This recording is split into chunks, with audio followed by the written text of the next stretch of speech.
Hello, everyone. My name is Caitlin. Welcome to another Birch Aquarium live cam. We today are going to talk about what's new in the deep blue. So I am an interpreter and educator for Birch Aquarium, and joining me today is my friend Delisa, right down here. So Delisa, would you like to introduce yourself and maybe what we do at the aquarium?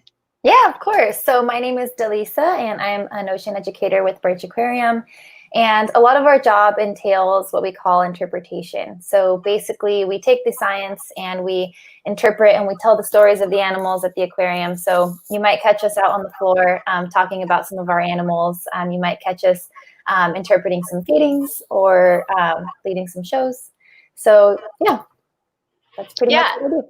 A lot of people don't actually know what interpretation is. They think that we're translating language, which I don't. So it's really awesome to get to tell people, just about the ocean all day long. I feel really lucky to have this job, and I'm very excited to talk to you guys today. If you have any questions at any time, please feel free to just shout out in the comment section, and we'll see if we can't answer any of the questions that you might have. So today's topic is what's new in the deep blue. We are going to be talking about maybe some good news stories from the ocean and for Scripps while we've all been away. And so to get started with that, we are going to start with some local news stories. So right now we're going to talk about leopard sharks. So Lisa, I have been hearing an awesome rumor that down at the shores, we are starting to see some leopard sharks. Would you like to maybe talk about why these sharks aggregate here in the large numbers that they do every year? I would love to. So leopard sharks are some of my favorite species in general. But basically here in San Diego, specifically La Jolla, we have a nice little warm pocket of water that they like to congregate in to incubate their babies. So right here in La Jolla, if you swim out just straight from La Jolla shores, you'll see a lot of leopard sharks. And they're going to be all female, and they're going to be holding their babies, getting nice and warm, getting them ready to give birth to them. So leopard sharks are what we call ovoviviparous, which is a really big word, but just basically means that they hold the eggs in their bodies until the baby is ready to be born. So the baby will hatch in its egg in the body, and then the mother will give live birth. And as far as we know, we don't really know where exactly they give birth, but we know that they congregate, mothers specifically congregate here in La Jolla. We also don't know where the dads go because it's all females. But we have seen that there are a few babies that we've seen just off the coast of La Jolla, which is really cute. Yeah, they're super adorable, right? And what's really cool about leopard sharks, or one of my favorite things, is those awesome, you can see on their back, those saddles. That's how you tell them, apart from one another. And that's how our scientists track them too. And so they've done lots of research on, which sharks are staying with us in the cove and how long they're staying here, or just off the Scripps beach. And yeah, if anybody gets a chance to go snorkeling with them, sometimes we offer that, and it's so cool just to get to see them all around you, and they're very, very gentle animals. What's really great about the leopard sharks too is they're really misunderstood. So basically, they're kind of big, kind of long, but they're essentially harmless. Their mouths are no bigger than my fist, and they're situated on the bottoms of their bodies because they're adapted to be benthic feeders, which means they pick food out of the sand. They eat little small crustaceans, worms, things like that, and they're pretty much harmless to you. So even if they wanted to bite you, their nose would get in the way. They'd get a little boop, and their mouth would be too small. Yeah, and if any of you have ever seen one, you can let us know. But what I'm going to do is I'm going to show you just what an aggregation of those leopard sharks look like. And you can even see a couple of snorkelers next to them. So you can see they're about the same size. They can get pretty big, around 5-6 feet at their max. And so sometimes it can feel a little scary when you're swimming with them, but honestly they like to stay at the bottom. They're beautiful animals, and we absolutely love them at Birch Aquarium. Yeah, and so here they are aggregating, and they're starting their incubation process, and that goes from about April to kind of September. So they really like that warm water. I've also seen a lot of little rays, which are cousins of sharks too, out at La Jolla. Yeah, and what's really interesting is that a lot of people have kind of this misconception, that's a hard word, that these sharks have to kind of hang out or swim all the time. And so a lot of times we have some of them at the aquarium and you'll see them resting on the bottom and people worry about them, which is really sweet.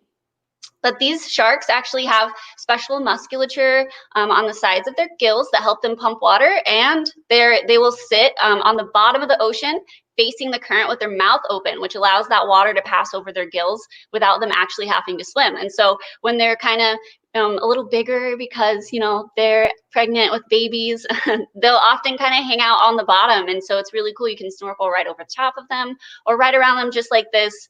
And a lot of them will just kind of be resting on the bottom, which is, it gives you a chance to get a really close look at them. Highly, highly recommend checking them out. They're amazing. What's really cool is that leopard sharks are not the only sharks near La Jolla, is it? Can you tell me maybe what other sharks we might see if we went snorkeling in La Jolla? Oh yeah. So if you decide to go out into La Jolla, you might see a horned shark. You might see some angel sharks, which like to bury themselves in the sand. You might see some swell sharks, adorable, by the way. And you might also see some gray smoothhound sharks. So most of these we have at Birch Aquarium. But basically, so Caitlin's showing a picture of the swell sharks. These guys are super cute. Same thing, they're benthic feeders. They're not gonna bother you. They're super tiny. They're only about 3 feet, if at like max. But they have really small mouths. And when they get scared, why don't we try to see if people can guess what happens when they get scared? Okay, so that's a good idea. If you think that you know why they get scared, go ahead and post it in the comments, and then we'll see who's right. So for now, maybe we can just talk about how swell sharks get their babies. What do swell sharks do? Oh, swell sharks actually are a little bit different than leopard sharks. So we talked about leopard sharks are ovoviviparous, which means they give live birth to their babies. Swell sharks actually have eggs. So they put their eggs in this nice little case, and it has a little yolk in it that the baby swell shark will live in for just for a while of time until it's ready to bite its way out of its egg case. And it'll actually use like little ties that are on that egg case and tie it to the kelp so that it doesn't swim, or so that the egg case doesn't float away. And it's actually really cute. And sometimes you can even find these little egg cases washed up on the beach, which is really cool. So it looks like we have someone who's guessing that they change colors. Do they change colors? That actually is a really great point. I'm really glad you brought that up, because in recent research, we have been able to find that swell sharks do what we call biofluorescence, and it's only seen by other swell sharks. And so under just the perfect light, they look almost bright green. It's really cool. When they get scared by another predator, though, their initial reaction is not going to be to change colors, although they can. They do something a little bit different. So keep trying to guess. While you're guessing for that, we will see if we can't talk about this or show you the swell shark eggs that she was talking about. So yeah, there's also a really cool name for swell shark eggs when they wash up on the beach. Maybe you guys have heard of that. If you want to comment on that, you can let us know if you know what it's called other than a swell shark egg. So the egg case has a special name, but you can actually see in this photo, it's really awesome. You can see the little babies growing inside. And so at the aquarium, what we do is we have a tank that's backlit, usually with a couple of these egg cases in there, and they grow inside there and even hatch out in those tanks. And that way everyone gets a chance to see, you know, this awesome period. And it takes, you know, anywhere from 7 to 12 months for them to hatch. And so we get to watch them for a really long time. And then they get to grow up at the aquarium, which really just warms the heart. They're adorable. They're so cute. Are so cute. So I don't see any guesses. So that's okay. For what they're called? Yeah. So why don't you tell us what the swell sharks do whenever they're afraid? What do they do? So the swell sharks can take up. Oh yeah, somebody Somebody got the comment. Oh yeah, Ralph Warner said that it's a mermaid's purse. That's correct. Yeah, they're also called mermaid's purses. Yeah. Good job, Ralph. Mm-hmm.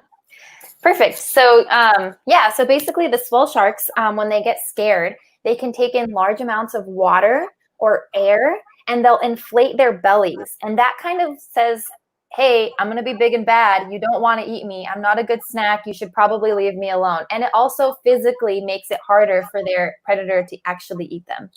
Yeah, and that's how they got their name. Yeah, because they swell up.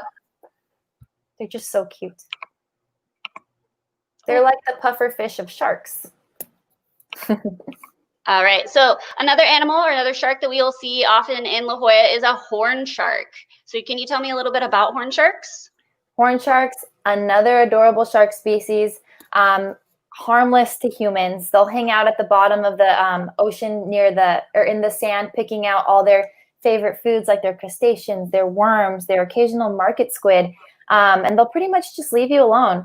But what makes horn sharks is that they have kind of like two dorsal fins. They have little horns behind their heads, and a little bit different from the swell sharks, which are more kind of like brown, splotchy. The horn sharks are a little bit more cool colored. But yeah, same thing. They live here in La Jolla.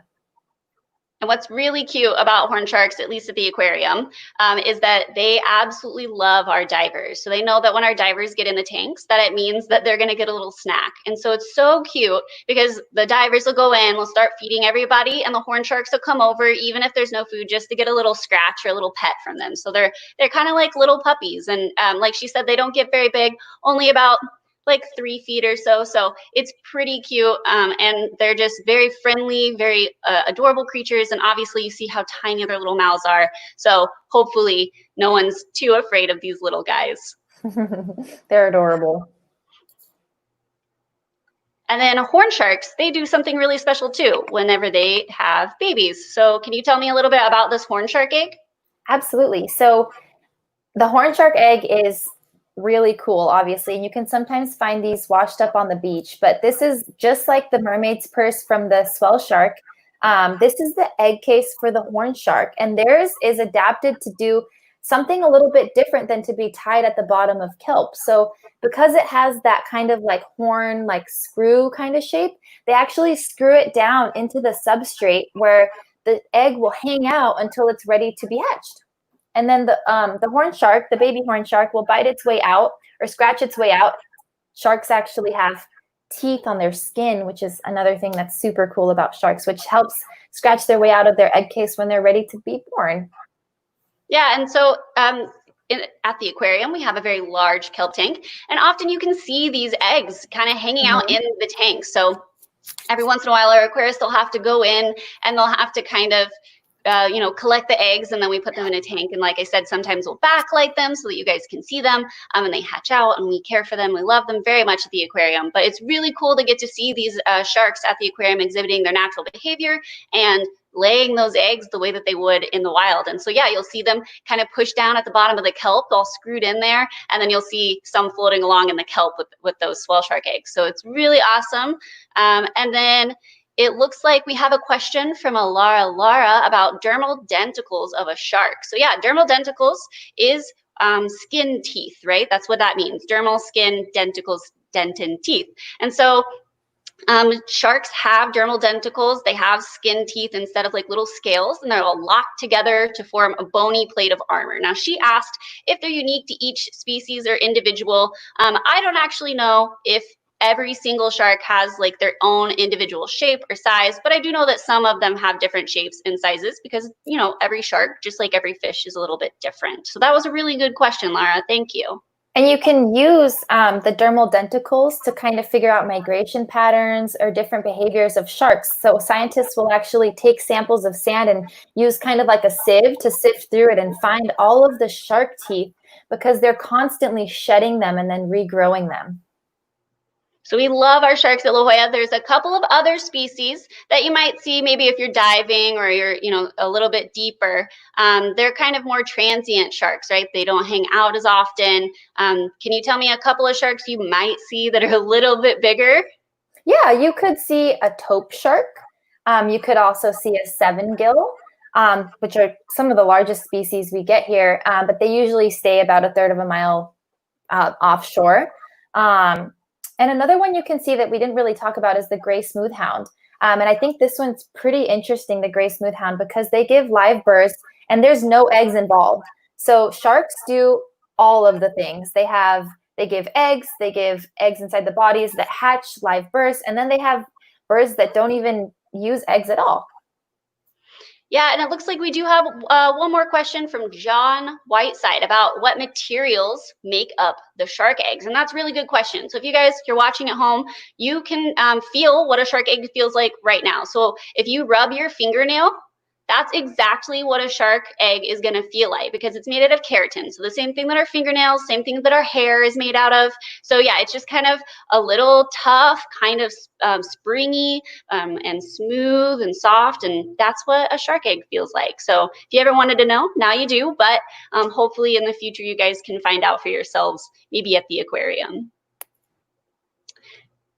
So I'd like for us to start talking about other news stories. I know we love talking about sharks, but we're going to kind of shift our focus onto another topic, which is the weather and the tides in La Jolla right now, because it's a really great time right now to go tide pooling. And so do you want to tell us a little bit about how, what it's looking like out there? I know that you said you went yesterday, so. Oh yeah, so I've gone like for the past 3 days. I'm addicted, can't stop. But basically, we just finished up with that really big red tide event, right? So the waters are looking a lot more clear. It's a lot less stinky, and you're pretty good to go. It's a lot more warm as well. So as the weather gets warmer, the water gets warmer. And so what I've been doing is I've been going out into the tide pools. This is usually done at low tide, and you can go kind of explore the tide pools. And basically, what you do is what a tide pool is, it's that intertidal zone. So it's between the highest high tide and the lowest low tide. And you get all these really amazing species that are adapted to the craziest environments and are really, really strong. And so when I go out and explore, I make sure that I'm looking and not touching, and I'm not taking anything, and I'm being very careful where I step. But you can see a lot of really amazing animals like your anemones, your crabs, your barnacles, and it's a lot of fun. And it's right now is a really, really great time. And I know that in San Diego, it's been such a long time since we've been able to actually go to the beach. So now that they're starting to kind of open up, but it's a really perfect time to go tide pooling. Yeah, and you can see all kinds of things when you're tide pooling. If any of you have ever seen something extra special, obviously we want to hear about it. So sometimes you can see things even as amazing as octopus when you go tide pooling. So it's just important, to make sure that you're keeping an eye on those waves that you can see out there in that picture. And then what about the red tide? Is it coming? Is it going? How do you feel about it right now? You were out there, so is it still really smelly? It's not smelly. It's super clear. I was at the exact beach that I would go regularly watch it, which was La Jolla Shores, and the red tide was super bright out there, and it's all clear. It smells just fine now, and I do kind of miss that vibrant, bright blue light that you would see at night, but it comes and goes, and it's a really amazing phenomenon, and we're really lucky to have been able to see it here. Yeah. So whenever you guys go tide pooling, just that you can always check in with like a lifeguard station or anything like that to check the tides, or you can check online. But always the best time to go is during like the lowest low, because that's when you're going to have so many, these little pools that you can see in this picture. So those pools right there are where you're going to find like all of the best animals, from hermit crabs, which are so cute, and you can just watch them crawl around and do their thing, to anemones that will open up and close, and you can see like all the little bits of shells that they collect around the outside of them for protection. Like, it's absolutely just so fun to do, and we love it. And then, even if you guys, if you go tide pooling, usually right around the same time is a great time maybe to go snorkeling as well. So just keep that in mind, and hopefully you guys can see something awesome. Obviously, let us know, because we love hearing about it. Oh, yeah. So we're going to switch just a little bit from our, ocean stories to maybe a little bit of Scripps news stories. So we are Birch Aquarium at Scripps, and so that means that we have a very close connection with Scripps Oceanography, and we love them and work very closely with them all the time. And so right now, the picture that you're looking at is actually the Scripps Pier. That's a view probably from the aquarium down at the pier. And if any of you have ever been on the pier, let us know, because it's really cool. So if you ever get a chance to go, I strongly encourage it. But the Scripps Pier always has research and science going on, as well as the Institute itself, and that has not stopped even as we've all kind of been at home. So we're going to kind of talk about it for a minute.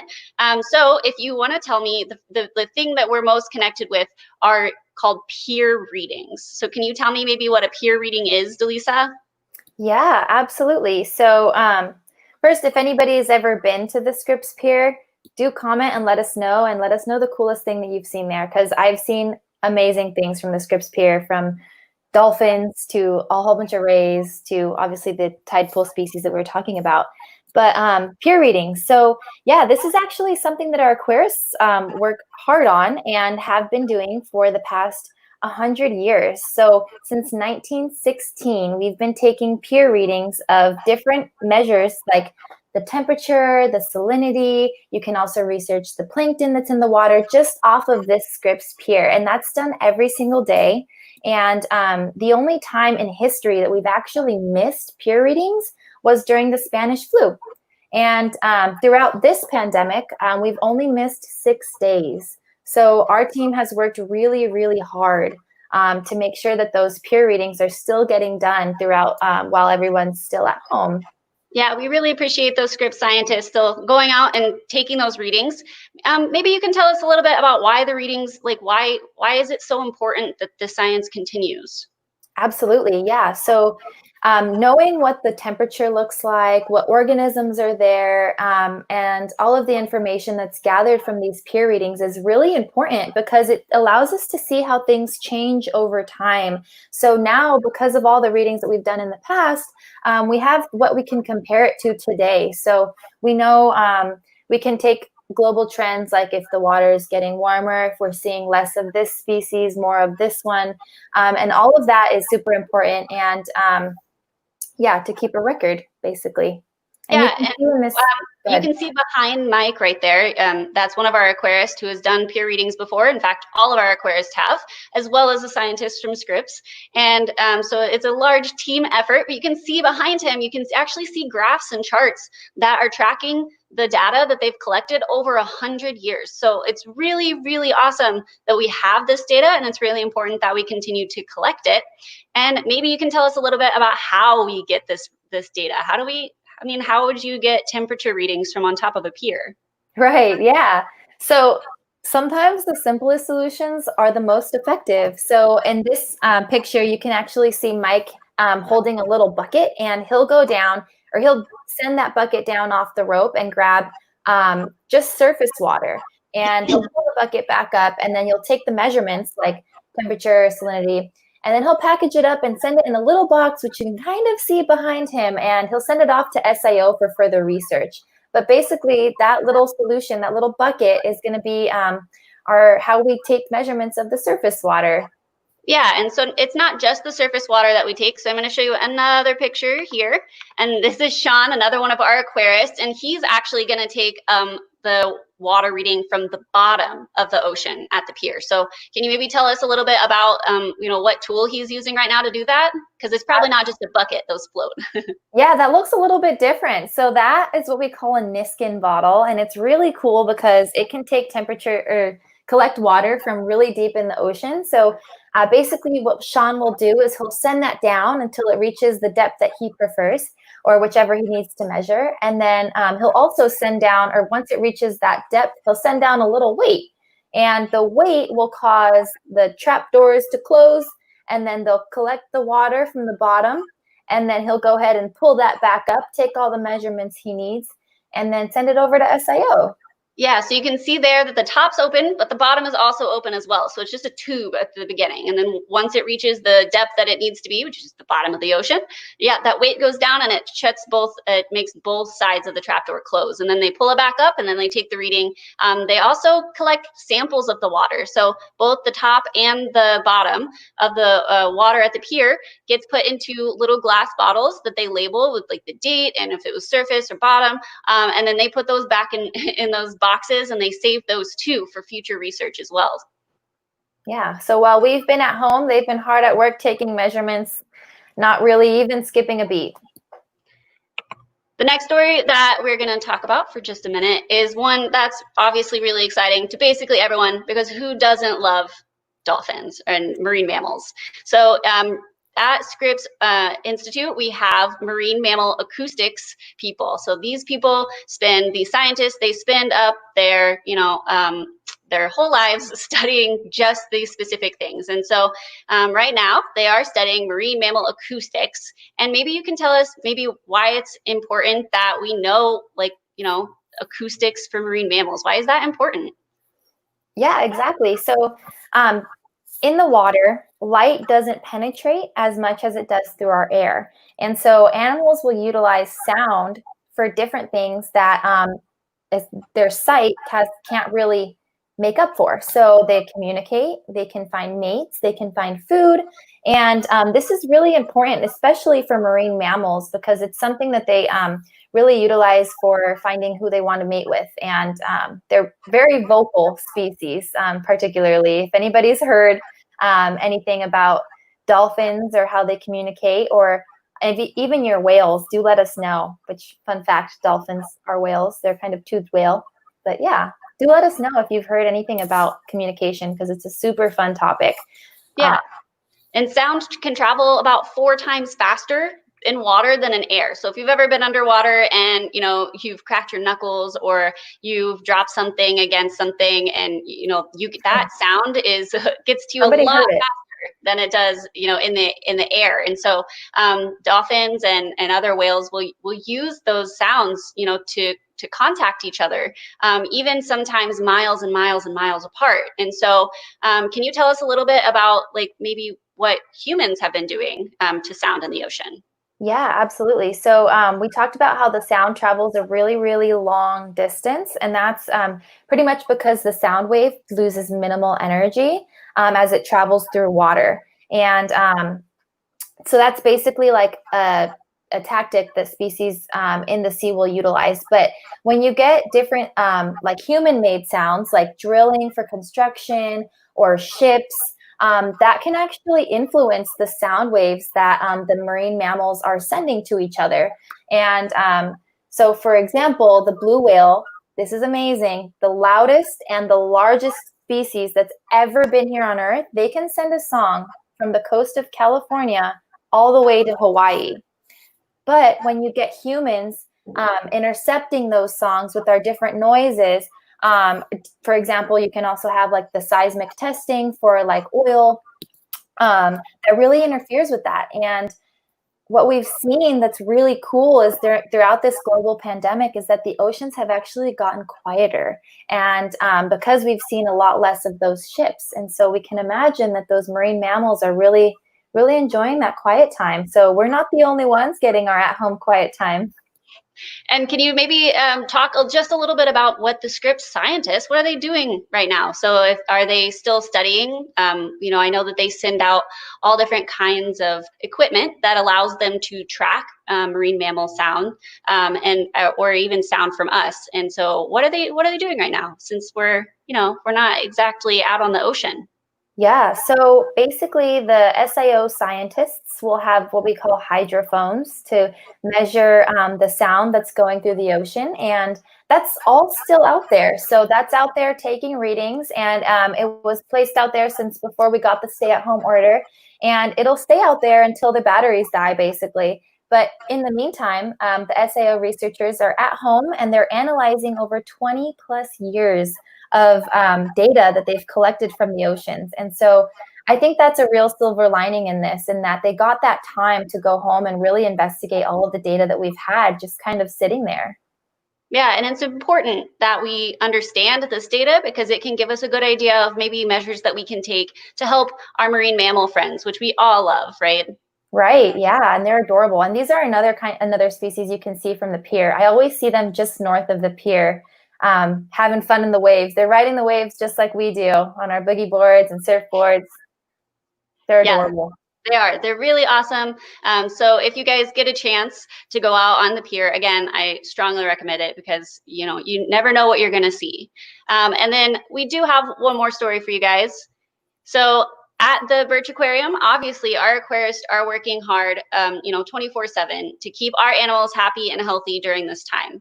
But our aquarist and Birch Aquarium is not the only place at Scripps where these animals or these organisms are being kept happy. And so, can you tell us a little bit about the different kind of cultures or the different organisms being kept alive right now at Scripps?